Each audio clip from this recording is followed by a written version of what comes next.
ജമ്മു കാശ്മീരിലെ കത്വ ജില്ലയിലുണ്ടായ മേഘവിസ്ഫോടനത്തിൽ 4 മരണം 6 പേർക്ക് പരിക്കേറ്റു. 3 വീടുകൾ അപകടത്തിൽ പൂർണ്ണമായും തകർന്നു. ജോത് ഘാട്ടി ഗ്രാമത്തിൽ ശനിയാഴ്ച രാത്രിയായിരുന്നു അപകടം. അജയ് സുധ ബിജുവാണ് വാർത്തയുടെ വിശദാംശങ്ങളുമായി ചേരുന്നത്. അജയ്, കശ്മീരിൽ മറ്റൊരു അപകടത്തിന്റെ ദുഃഖം ഇപ്പോഴും വിട്ടുമാറിയിട്ടില്ല. അതിൽ മരണം ഏതാണ്ട് 65-ന് മുകളിലേക്കൊക്കെ ഉയർന്ന പശ്ചാത്തലമുണ്ട്. അതിനിടയിലാണല്ലോ ഇപ്പോൾ അടുത്ത മേഘവിസ്ഫോടനവും ഉണ്ടാകുന്നത്. എന്താണ് മറ്റു വിവരങ്ങൾ?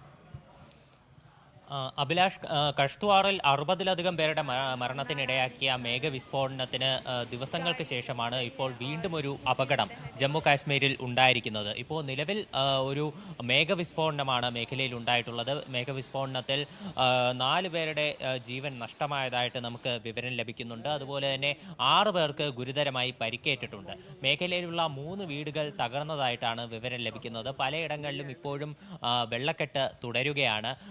റോഡ് ഗതാഗതം പല സ്ഥലങ്ങളിലും തടസ്സപ്പെട്ടിട്ടുണ്ട്. പ്രധാനമായിട്ടും ജമ്മു പഠാൻകോട്ട് ദേശീയപാത തടസ്സപ്പെടുകയുണ്ടായി. ഇത് കാരണം ഈ മേഖല പൂർണ്ണമായിട്ട് ഒറ്റപ്പെടുന്ന ഒരു അവസ്ഥയാണ് ഉണ്ടായിട്ടുള്ളത്. കത്വ ജില്ലയിലാണ് ഈ മേഘവിസ്ഫോടനം ഇപ്പോൾ ഉണ്ടായിട്ടുള്ളത്. ജോത് ഘാട്ടി ഗ്രാമം, ഇത് അവിടെയുള്ള ഒരു വളരെ റൂറലായിട്ടുള്ളൊരു പ്രദേശമാണ് ജമ്മു കാശ്മീരിലുള്ള. ഈ മേഖലയിലേക്കുള്ള ഗതാഗതം പൂർണ്ണമായിട്ടും തടസ്സപ്പെട്ടിരുന്നു. പിന്നീട് പോലീസും SDRF സേനയും സംയുക്തമായിട്ട് നടത്തിയ പരിശ്രമത്തിലാണ് ഇവിടേക്ക് എത്താൻ സാധിച്ചത്. രക്ഷാപ്രവർത്തനം ഇപ്പോഴും പുരോഗമിച്ചുകൊണ്ടിരിക്കുകയാണ്. നിലവിൽ 4 പേരുടെ മരണമാണ് സ്ഥിരീകരിച്ചിട്ടുള്ളത്. കൂടുതൽ പേർക്കായിട്ടുള്ള തിരച്ചിലുകൾ നടക്കുകയാണ്. കുടുങ്ങിക്കിടന്ന നിരവധി പേരെ പ്രദേശത്ത് നിന്ന് രക്ഷിച്ചിട്ടുണ്ട്. ഈ ഞായറാഴ്ച ഇന്ന് മാത്രം മേഖലയിൽ നിരവധി മിന്നൽ പ്രളയങ്ങളും റിപ്പോർട്ട് ചെയ്തിട്ടുണ്ട്.